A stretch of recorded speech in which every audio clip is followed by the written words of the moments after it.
You've mentioned a couple times about jobs and about economic development, and you just mentioned about infrastructure and tax credits or tax abatements. Um, are there other things that council can do, a councilman can do to help maybe spur business development, jobs? Well, let me tell you one thing that I'm going to do. A lot of folks have talked about easing business regulations in the business community.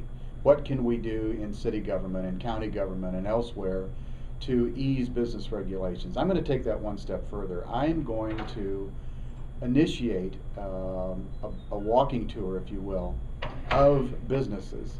Now, that's going to be a pretty tall order because the 5th District includes all of downtown, and of course, a large business district south of downtown. But I'm going to make myself available. This is going to take the full 4-year term, I'm sure, to contact businesses and say, look, I'd like to come by, I'd like to say hello, I'd like to ask you specifically what you think we can do in city government to make your life easier.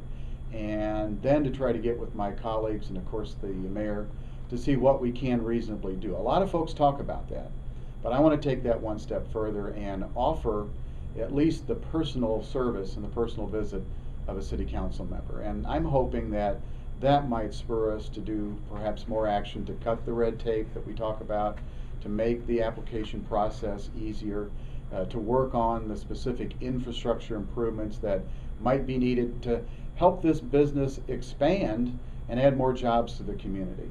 I think that's ripe for further development, particularly as we see signs of recovery in the economy, and perhaps this is something that can be advanced over the next 4 years.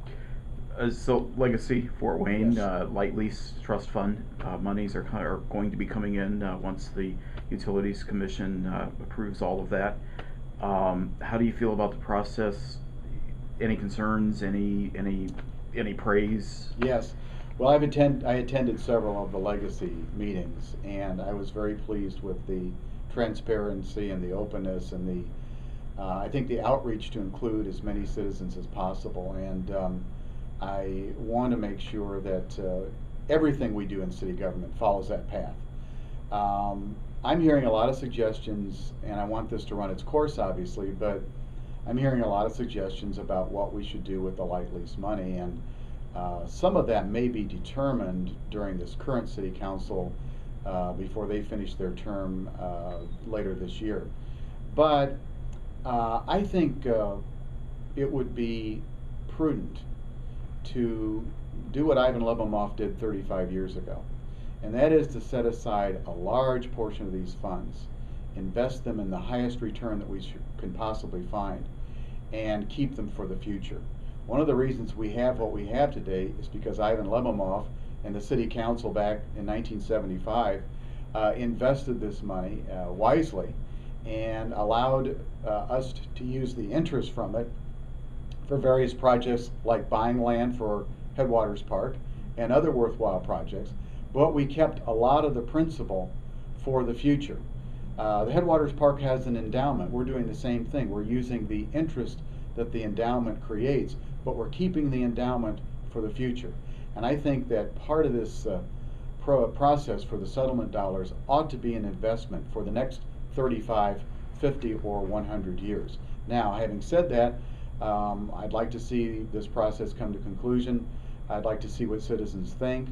If there are specific projects that could be great economic development boosts for the community and create jobs, that takes some capital there, some seed money that we can provide through the settlement dollars, I think that might be a wise investment.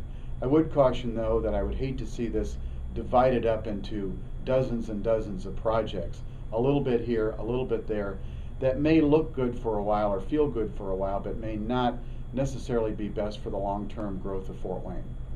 Would you be in favor of perhaps setting aside a portion of the money to enable us to get away from bonding for things that we do, like seeded, some of the seeded projects that we bond for, streets and sidewalks and utilities? Would you be in favor of maybe setting aside some for that so that we could get away from that bonding? I'd have to take a look at that, Steve. That bonding issue's come up, and I'm concerned about it too. But in speaking with city officials, I understand that we are on a path to repay that bonding. And a lot of that came from mandates that were given to us by the federal and state governments, particularly with the sewer project the city's involved in, that $200+ million sewer upgrade, and also the very aggressive annexations that took place in the 1990s and early 2000s during previous administrations that now the city has to provide services for. As tax dollars come in from those annexed areas, I think you'll see a lot of that debt reduced substantially. The same with the Harrison Square project over the years. So I'm not sure that I would want to see the light lease funds, the settlement dollars, put towards bond repayments when I think that there's already a plan in place to do so.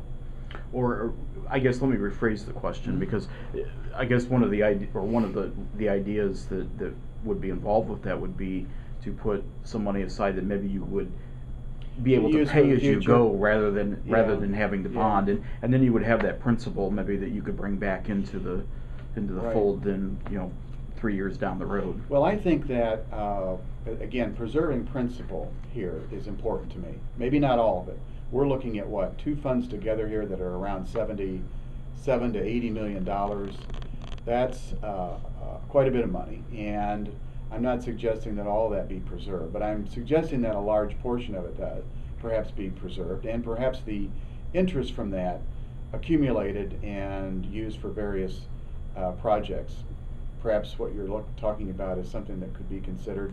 I'd have to look at that more carefully, but I would want to see us putting those proceeds, particularly the interest that we're getting, to economic development projects that are going to do the most for the community and bring in hopefully tax dollars and jobs. Again, Headwaters Park is an example of that. We used light lease funds to purchase most of the land down there, and I think that was a good investment of that, and I'd like to see projects like that addressed. What does economic development mean to you? Well, I think economic development means creating jobs and economic activity in the community, and it's something that is probably the most important aspect that we can do as city leaders. I think the issue that I want to spend the most amount of time on is how every day we can work with the private sector to create jobs. Sometimes maybe it's just staying out of their way and making life easier for them, and that's one reason I want to start this business tour to get a gauge on that. Sometimes it's working in partnerships with grants, with tax credits, with providing infrastructure and other services to help jumpstart a project from the private sector. I think also it's keeping our fiscal house in order, which Mayor Henry has done an excellent job in doing. Just think, over the last 3.5 years, we've kept a surplus, we haven't raised taxes, we haven't laid off workers, we haven't cut city services, and we are the envy of many communities in the Midwest that have not fared so well.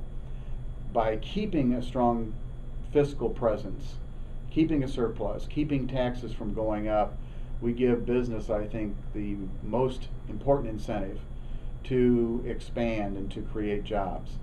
The fact that we have good neighborhoods, good schools in our neighborhoods, I think help preserve our neighborhoods, and the workers that come to work in those places can live in those neighborhoods, so that's important as well. But economic development means creating jobs, working every day to create a better business climate with the private sector, keeping taxes low, keeping city services running as efficiently as possible, and working on the next project as efficiently as we can.